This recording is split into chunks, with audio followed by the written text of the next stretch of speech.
नमस्कार साथियों, मैं रवि कुमार राठौर रात कराही एक बार फिर हाजिर हूँ आज की रात्रि कहानी लेकर। अच्छी नींद के लिए बस कहानी को चालू कर कर अपने बिस्तर पर लेटकर सुनते रहिए और खो जाइए गहरी नींद में। तो चलिए साथियों, शुरू करते हैं आज की रात्रि कहानी, हार की जीत। कि सबसे मेरी पुरानी लाग डांट थी। लेख और वाणी, हास्य और विनोद, सभी क्षेत्रों में मुझसे कोसों आगे था। उसके गुणों की चंद्र ज्योति में मेरे दीपक का प्रकाश कभी प्रस्फुटित न हुआ। एक बार उसे नीचा दिखाना मेरे जीवन का सबसे बड़ा लक्ष्य था। अपनी कमियों को मैंने कभी स्वीकार नहीं किया। अपनी त्रुटियों को कौन स्वीकार करता है? पर वास्तव में मुझे ईश्वर ने उसकी जैसी बुद्धि शक्ति प्रदान न की थी, मगर मुझे कुछ तस्कीन थी तो यह कि विद्या क्षेत्र में चाहे मुझे उससे कंधा मिलाना कभी नसीब न हो, पर व्यवहार की रंगभूमि में मेरा सेहरा मेरे ही सिर रहेगा। लेकिन दुर्भाग्य से सब प्रेरणा सागर में भी उसने मेरे साथ गोता मारा और रत्न उसी के हाथ लगता हुआ नजर आया तो मैं हताश हो गया। हम दोनों ने ही एमए के लिए साम्यवाद का विषय लिया था। हम दोनों ही साम्यवादी थे कि सबके विषय में कमी को पूरा कर देती। मेरी अवस्था इसके प्रतिकूल थी। मैं खानदान का ताल्लुकेदार और रईस था। मेरी साम्यवादिता पर लोगों को कौतूहल होता था। हमारे साम्यवाद के प्रोफेसर बाबू हरिदास भाटिया साम्यवाद के सिद्धांतों के कायल थे, लेकिन शायद धन की अवहेलना न कर सकते थे।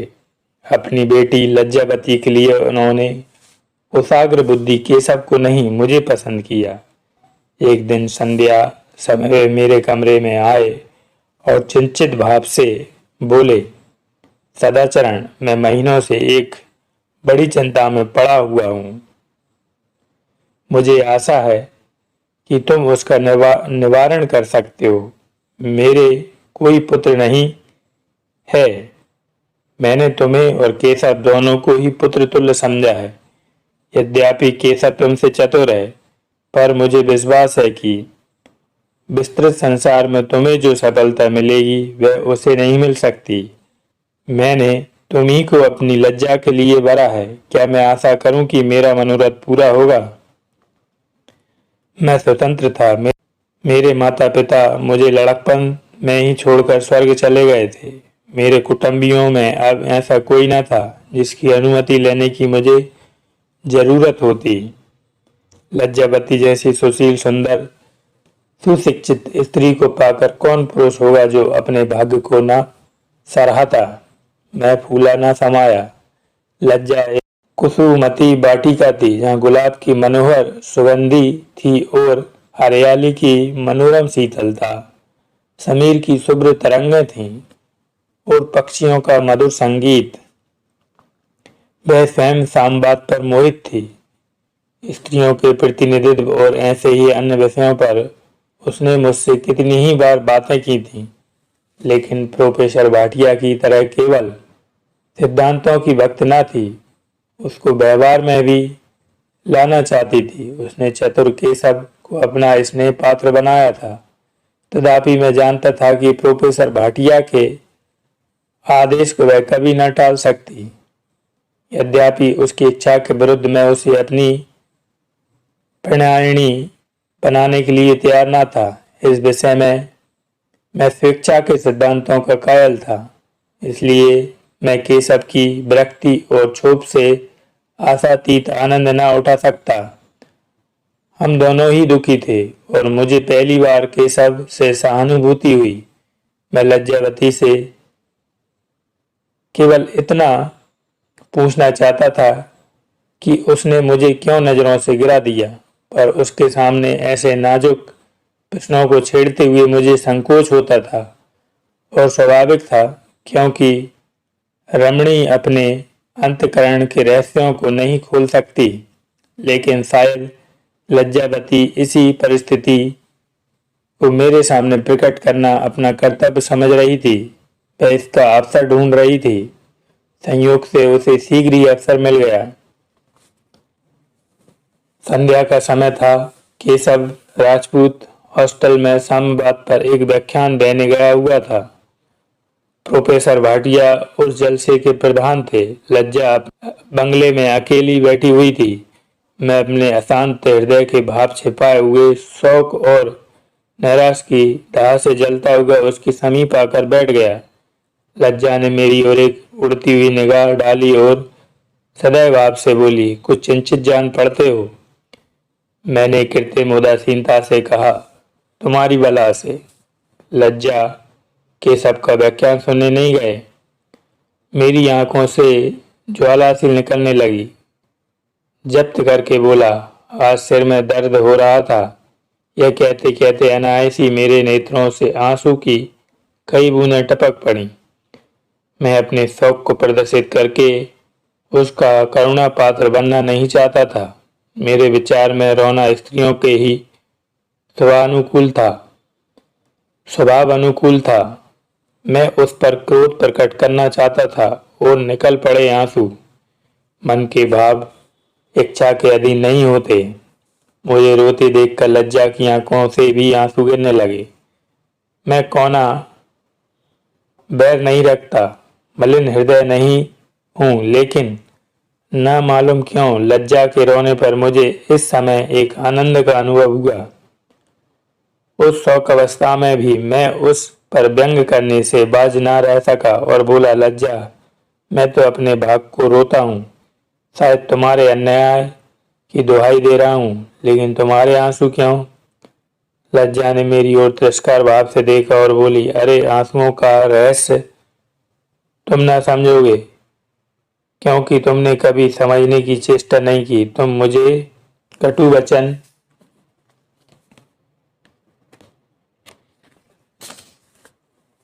सुनाकर अपने चित्त को शांत कर लेते हो। मैं किसे जलाऊं?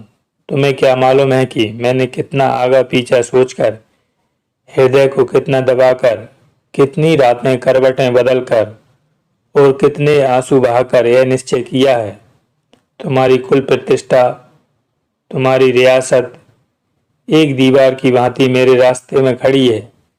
उस दीवार को मैं पार नहीं कर सकती। मैं जानती हूँ कि इस समय तुम्हें कुल प्रतिष्ठा और रियासत का लेस मात्र भी अभिमान नहीं है, लेकिन वह भी जानती हूँ कि तुम्हारा कॉलेज की शीतल छाया में पला हुआ साम्यवाद बहुत दिनों तक सांसारिक जीवन की लू और लपट को न सह सकेगा। उस समय तुम अवश्य ही अपने फैसले पर पछताओगे और कुड़ोगे। मैं तुम्हारे दूध की मक्खी और हृदय का कांटा बन जाऊंगी। मैंने आर्द्र होकर कहा, जिन कारणों से मेरा साम्यवाद लुप्त हो जाएगा, क्या वह तुम्हारे साम्यवाद को जीता छोड़ेगा? लज्जा, हाँ, मुझे पूरा विश्वास है कि मुझ पर उनका जरा भी असर न होगा। मेरे घर में कभी रियासत नहीं रही और कुल की अवस्था तुम भली भांति जानते हो। बाबूजी ने केवल अपने अविरल परिश्रम और अध्यावसाय से यह पद प्राप्त किया है। मुझे वह नहीं भूला है जब मेरी माता जीवित थीं और बाबूजी 11 बजे रात को प्राइवेट ट्यूशन करके घर जाते थे, तो मुझे रियासत और कुल गौरव का ईमान कभी नहीं दे सकता। उसी तरह जैसे तुम्हारे हृदय से अभिमान कभी मिट नहीं सकता। यह घमंड मुझे उसी दशा में होगा जब मैं स्मृतिहीन हो जाऊंगी। मैंने उद्दंडता से कहा, कुल प्रतिष्ठा को मिटा नहीं सकता, मेरे बस की बात नहीं है, लेकिन तुम्हारे लिए मैं आज रियासत की तिलांजलि दे सकता हूँ। लज्जा क्रूर मुस्कान से बोली, फिर वही भावुकता। अगर यह बात तुम किसी अबोध बालिका से कहते तो कदाचित वह फूल ही न समाती। मैं एक ऐसे गहन विषय में, जिस पर दो प्राणियों के समस्त जीवन का सुख दुख निर्भर है, भावुकता का आश्रय नहीं ले सकती। शादी बनावट नहीं है, परमात्मा साक्षी है।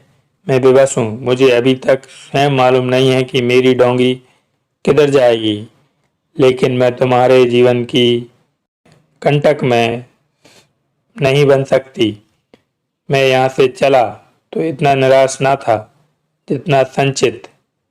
लज्जा ने मेरे सामने एक नई समस्या उपस्थित कर दी थी। हम दोनों ने साथ साथ एमए किया। केशव प्रथम श्रेणी में आया, मैं द्वितीय श्रेणी में। उसे नागपुर के एक कॉलेज में अध्यापक का पद मिल गया। मैं घर जाकर अपनी रियासत का प्रबंध करने लगा। चलते समय हम दोनों गले मिलकर और रोकर विदा हुए। विरोध और ईर्ष्या को कॉलेज में छोड़ दिया। मैं अपने प्रांत का पहला ताल्लुकेदार था जिसने एमए पद प्राप्त हो। पहले तो राज्य अधिकारियों ने मेरी खूब अवगत की, लेकिन जब सामाजिक सिद्धांतों से अवगत हुए तो उनकी कृपा दृष्टि कुछ शिथिल पड़ गई। मैंने भी उनसे मिलना जुलना छोड़ दिया। अपना अधिकांश समय असामियों के बीच में व्यतीत करता। पूरा साल भर भी न गुजरने पाया कि एक ताल्लुकेदार की परलोक यात्रा ने काउंसिल में एक स्थान खाली कर दिया। मैंने काउंसिल में जाने की अपनी तरफ से कोई कोशिश नहीं की थी, लेकिन काश्तकारों ने अपने प्रतिनिधित्व का भार मेरे ही सिर रखा। बेचारा केशव तो अपने कॉलेज में लेक्चर देता था। किसी को खबर भी ना थी कि वह कहाँ है और क्या कर रहा है, और मैं अपने कुल मर्यादा की बदौलत काउंसिल का मेंबर हो गया। मेरी वक्तृताएं समाचार पत्रों में छपने लगी। मेरे प्रश्नों की प्रशंसा होने लगी। काउंसिल में मेरा विशेष सम्मान होने लगा। कई सज्जन ऐसे निकल आए जो जनतावाद के भक्त थे। पहले वह परिस्थितियों से कुछ दबे हुए थे, अब वह खुल पड़े। हम लोगों ने लोकवादियों का अपना एक पृथक दल बना लिया और कृषकों के अधिकारों को जोरों के साथ व्यक्त करना शुरू किया। अधिकांश भूपतियों ने मेरी अवहेलना की। कई सज्जनों ने धमकियां भी दी, लेकिन मैंने अपने निश्चय पथ को न छोड़ा। सेवा के इस सुअवसर को क्यों कर हाथ से जाने देता। दूसरा वर्ष समाप्त होते होते जाति के प्रधान नेताओं में मेरी गणना होने लगी। मुझे बहुत परिश्रम करना, बहुत पढ़ना, बहुत लिखना और बहुत बोलना पड़ता, पर जरा भी न घबराता। इस परिश्रमशीलता के लिए केशव का ऋणी था। उसी ने मुझे इतना अभ्यस्त बना दिया था। मेरे पास केशव और प्रोफेसर भाटिया के पुत्र बराबर आते रहते थे। कभी कभी लज्जावती भी लिखती थी। उनके पत्रों में श्रद्धा और प्रेम की मात्रा दिनों दिन बढ़ती जाती थी। वह मेरी राष्ट्र सेवा का बड़े उदार, बड़े उत्साह में शब्दों में बखान करती। मेरे विषय में उसे पहले जो शंकाएं थीं वह मिटती जाती थीं। मेरी तपस्या उस देवी को आकर्षित करने लगी थी। केशव के पत्रों से उदासीनता टपकती थी। उसके कॉलेज में धन का अभाव था। 3 वर्ष हो गए थे, पर उसकी तरक्की न हुई थी। पत्रों से ऐसा प्रतीत होता था मानो वह जीवन से संतुष्ट नहीं है। कदाचित इसका मुख्य कारण यह था कि अभी तक उसके जीवन का सुखमय स्वप्न चरितार्थ न हुआ था। तीसरे वर्ष गर्मियों की तातिल छुट्टियों में प्रोफेसर भाटिया मुझसे मिलने आए और बहुत प्रसन्न होकर गए। उसके एक ही सप्ताह पीछे लज्जावती का पत्र आया। अदालत ने तजवीज़ सुना दी। मेरी डिग्री हो गई। केशव की पहली बार मेरे मुकाबले में हार हुई। मेरे हर्षोल्लास की कोई सीमा न थी। प्रोफेसर भाटिया का इरादा भारतवर्ष के सब प्रांतों में भ्रमण करने का था। यह साम्यवाद पर एक ग्रंथ लिख रहे थे, जिसके लिए प्रत्येक बड़े नगर में कुछ अन्वेषण करने की जरूरत थी। लज्जा को अपने साथ ले जाना चाहते थे। निश्चय हुआ कि उनके लौट आने पर आगामी चैत के महीने में हमारा संयोग हो जाए। मैं यह वियोग के दिन बड़ी बेसब्री से काटने लगा। अब तक मैं जानता था कि बाजी केशव के हाथ रहेगी। मैं निराश था, परेशान था। अब आशा थी और उसके साथ घोर अशांति। मार्च का महीना था। प्रतीक्षा की अवधि पूरी हो चुकी थी। कठिन परिश्रम के दिन गए। फसल काटने का समय आया। प्रोफेसर साहब ने ढाका से पत्र लिखा था कि कई अनिवार्य कारणों से मेरा लौटना मार्च में नहीं, मई में होगा। इसी बीच में कश्मीर के दीवान लाला सोमनाथ कपूर नैनीताल आए। बजट पेश था। उस पर व्यवस्थापक सभा में वाद विवाद हो रहा था। गवर्नर की ओर से दीवान साहब को पार्टी दी गई। सभा के प्रतिनिधियों को भी निमंत्रण मिला। काउंसिल की ओर से मुझे अभिवादन करने का सौभाग्य प्राप्त हुआ। मेरी बकवास को दीवान साहब ने बहुत पसंद किया। चलते समय मुझसे कई मिनट तक बातें की और मुझे डेरे पर आने का आदेश दिया। उनके साथ उनकी पुत्री सुशीला भी थी। वह पीछे सिर झुकाए खड़ी रही। जान पड़ता था भूमि को पड़ रही है, पर मैं अपनी आंखों को काबू में न रख सका। वह उतनी ही देर में एक बार नहीं कई बार उठी और जैसे बच्चा किसी अजनबी की चुमकार से उसी ओर लपकता है, पर फिर डरकर माँ की गोद में चिपट जाता है, वह भी डरकर आधे रास्ते से लौट गई। लज्जा अगर सुकुमित वाटिका थी तो सुशीला शीतल सलिल धारा थी, जहाँ वृक्षों के कुंज थे, विनोदशील मृगों के झुंड, विहंगा बलि की अनंत शोभा और तरंगों का मधुर संगीत। मैं घर पर आया तो ऐसा थका हुआ था कि जैसे मंजिल मारकर आया हूँ। सौंदर्य जीवन सुधा है। मालूम नहीं क्यों इसका असर इतना प्राणघातक होता है। लेटा तो वही सूरत सामने थी। मैं उसे हटाना चाहता था। मुझे भय था कि एक क्षण भी उस भंवर में पड़कर मैं अपने को संभाल ना सकूंगा। मैं अब लज्जावती का हो चुका था। वहीं अब मेरे हृदय की स्वामिनी थी। मेरा उस पर कोई अधिकार न था। लेकिन मेरे सारे संयम, सारी दलीलें निष्फल हुई। जल के उद्वेग में नौका को धागे से कौन रोक सकता है। अंत में हताश होकर मैंने अपने को विचारों के प्रवाह में डाल दिया। कुछ दूर तक नौका वेगवती तरंगों के साथ चली, फिर उसी प्रवाह में विलीन हो गई। दूसरे दिन मैं नियत समय पर दीवान साहब के डेरे पर जा पहुंचा। इस भांति कांपता हुआ हिचकता जैसे कोई बालक दामनी की चमक से चौंक कर आंखें बंद कर लेता है कि कहीं वह चमक ना जाए, कहीं मैं उसकी चमक ना देख लूं। भोला भाला किसान भी अदालत के सामने इतना सशंक न होता होगा। यथार्थ यह था कि मेरी आत्मा परास्त हो चुकी थी। उसमें अब प्रतिकार की शक्ति ना रही थी। दीवान साहब ने मुझसे हाथ मिलाया और कई घंटे भर तक आर्थिक और सामाजिक प्रश्नों का वार्तालाप करते रहे। मुझे उनकी बहुज्ञता पर आश्चर्य होता था। ऐसा वाक्चतुर पुरुष मैंने कभी न देखा था। 60 वर्ष की उम्र थी, पर हास्य और विनोद के मानव भंडार थे। न जाने कितने श्लोक, कितनी कविता, कितने शेर उन्हें याद थे। बात बात पर कोई न कोई सूक्ति निकाल लाते थे।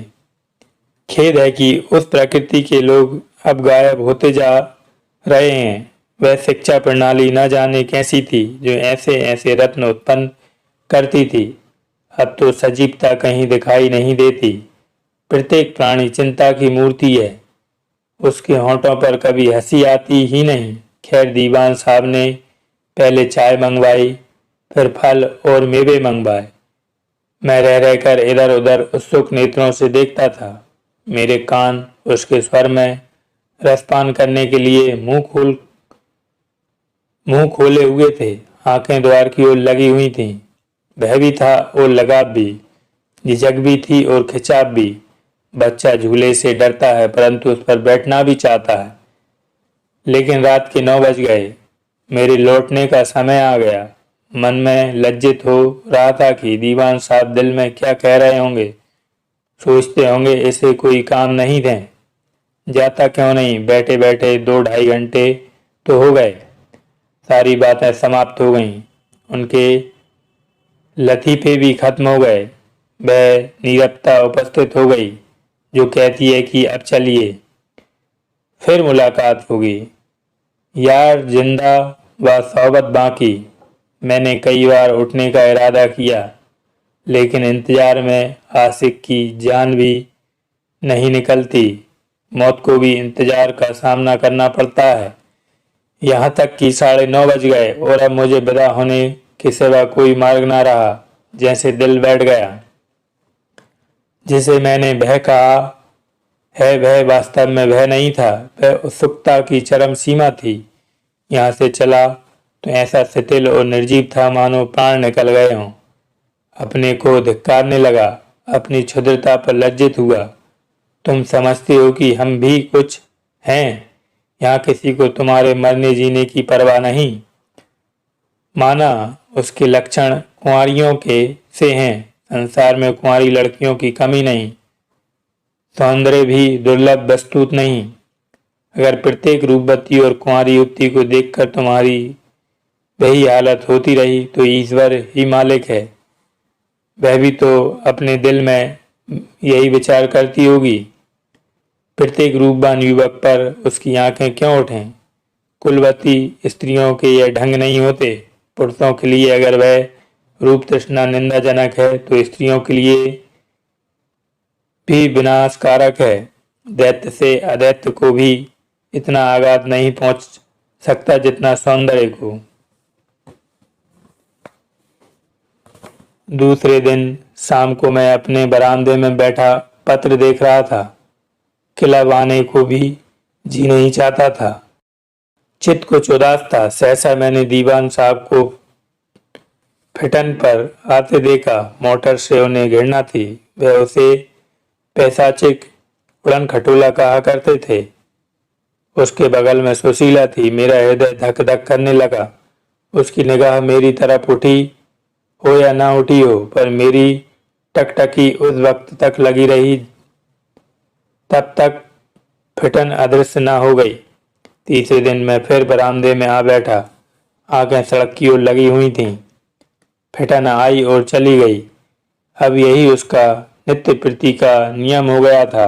अब यही काम न था कि सारे दिन बरामदे में बैठा रहूं। मालूम नहीं फिटन कब निकल जाए। विशेषतः तीसरे पहर तो मैं अपनी जगह से हिलने का नाम भी न लेता था। इस प्रकार 1 मास बीत गया। मुझे अब काउंसिल के कामों में कोई उत्साह न था। समाचार पत्रों में, उपन्यासों में जी न लगता। कहीं सैर करने का भी जी न चाहता। प्रेमियों को न जाने जंगलों पहाड़ों में भटकने को, कांटों में उलझने की सनक कैसे सवार होती है। मेरे तो जैसे पैरों में बेड़ियां सी पड़ गईं। बस बरामदा था और मैं फिटन का इंतजार। मेरी विचार शक्ति भी शायद अंतर्धान हो गई थी। मैं दीवान साहब को या अंग्रेजी शिष्टता के अनुसार सुशीला को ही अपने यहाँ निमंत्रित कर सकता था, पर वास्तव में मैं अभी तक उससे भयभीत था। अब भी लज्जावती को अपनी प्राणी समझता था। वह अभी मेरे हृदय की रानी थी, चाहे उस पर किसी दूसरी शक्ति का अधिकारी क्यों ना हो गया हो। 1 महीना और निकल गया, लेकिन मैंने लज्जा को कोई पत्र न लिखा। मुझ में अब उसे पत्र लिखने की भी सामर्थ्य न थी। शायद उससे पत्र व्यवहार करने को मैं नैतिक अत्याचार समझता था। मैंने उससे दगा की थी। मुझे अब उसे अपने मलिन अंतकरण में भी अपवित्र करने का अधिकार न था। इसका अंत क्या होगा, यही चिंता अहर्निश मेरे मन पर कुहर मेघ की भांति शून्य हो गई थी। चिंतादाह में दिनों दिन घुलता जाता था। मित्रगण अक्सर पूछा करते, आपको क्या मरज है? मुख निस्तेज कांतिहीन हो गए। भोजन औषधि के समान लगता। सोने जाता तो जान पड़ता किसी ने पिंजरे में बंद कर दिया। कोई मिलने आता तो चित्त उससे कोसों दूर भागता। विचित्र दशा थी। एक दिन शाम को दीवान साहब की फटन मेरे द्वार पर आकर रुकी। उन्होंने अपने व्याख्यानों का एक संग्रह प्रकाशित कराया था। उसकी प्रति मुझे भेंट करने के लिए आए थे। मैंने उन्हें बैठने के लिए बहुत आग्रह किया, लेकिन उन्होंने यही कहा, सुशीला को यहाँ आने में संकोच होगा और फटन पर अकेली वह घबराएगी। वह चले तो मैं भी साथ हो लिया और फटन तक पीछे पीछे आया। जब तक फटन पर बैठने लगे तो मैंने सुशीला को निशंक हो आंख भरकर देखा, जैसे कोई प्यासा पथिक गर्मी के दिन में अक्सर पानी को पिए कि ना जाने कब उसे जल मिलेगा। मेरी उस एक चितवन में उग्रता, वह याचना, वह उद्वेग, वह करुणा, वह श्रद्धा, वह आग्रह, वह दीनता थी जो पत्थर की मूर्ति को भी पिघला देती। सुशीला तो फिर भी स्त्री थी। उसने भी मेरी ओर देखा, निर्भीक सरल नेत्रों से। जरा भी झेप नहीं, जरा भी झिझक नहीं। मेरे परास्त होने में जो कसर रह गई थी वह पूरी हो गई। अमृत वर्षा कर दी। मेरे हृदय और आत्मा में एक नई शक्ति का संचार हो गया। मैं लौटा तो ऐसा प्रसन्न चित्त था मानो कल्प वृक्ष मिल गया हो। एक दिन मैंने प्रोफेसर भाटिया को पत्र लिखा। मैं थोड़े दिनों से किसी गुप्त रोग से ग्रस्त हो गया हूँ। संभव है तपेदिक क्षय का आरंभ हो, इसलिए मैं इस मई में विवाह करना उचित नहीं समझता। मैं लज्जावती से इस भांति पराई मुख होना चाहता था कि उसकी निगाहों में मेरी इज्जत कम ना हो। मैं कभी कभी अपनी स्वार्थपरता पर क्रुद्ध होता। लज्जा के साथ यह छल कपट, यह बेवफाई करते हुए मैं अपनी ही नजरों में गिर गया था, लेकिन मन पर कोई बस न था। उस अबला को कितना दुख होगा यह सोचकर मैं कई बार रोया। अभी तक मैं सुशीला के स्वभाव, विचार, मनोवृत्तियों से जरा भी परिचित न था। केवल उसके रूप लावण्य पर अपनी लज्जा की चिर संचित अभिलाषाओं का बलिदान कर रहा था। अबोध बालकों की भांति मिठाई के नाम पर अपने दूध चावल को ठुकरा देता था। मैंने प्रोफेसर साहब को लिखा था, लज्जावती से मेरी बीमारी का जिक्र न करें, लेकिन प्रोफेसर साहब इतने गहरे न थे। चौथे ही दिन लज्जा का पत्र आया, जिसमें उसने अपना हृदय खोलकर रख दिया था। वह मेरे लिए सब कुछ, यहाँ तक कि वैधव्य की यातनाएं भी सहने के लिए तैयार थी। उसकी इच्छा थी कि अब हमारे संयोग में एक क्षण भी विलंब न हो। अस्तु इस पत्र को लिए घंटों संज्ञाहीन दशा में बैठा रहा। इस अलौकिक आत्म उत्सर्ग के सामने अपनी क्षुद्रता, अपनी स्वार्थपरता, अपनी दुर्बलता कितनी घृणित थी। आज की रात्रि कहानी का यहीं पर समापन होता है। शुभ रात्रि, फिर मिलेंगे अगली रात्रि। धन्यवाद साथियों।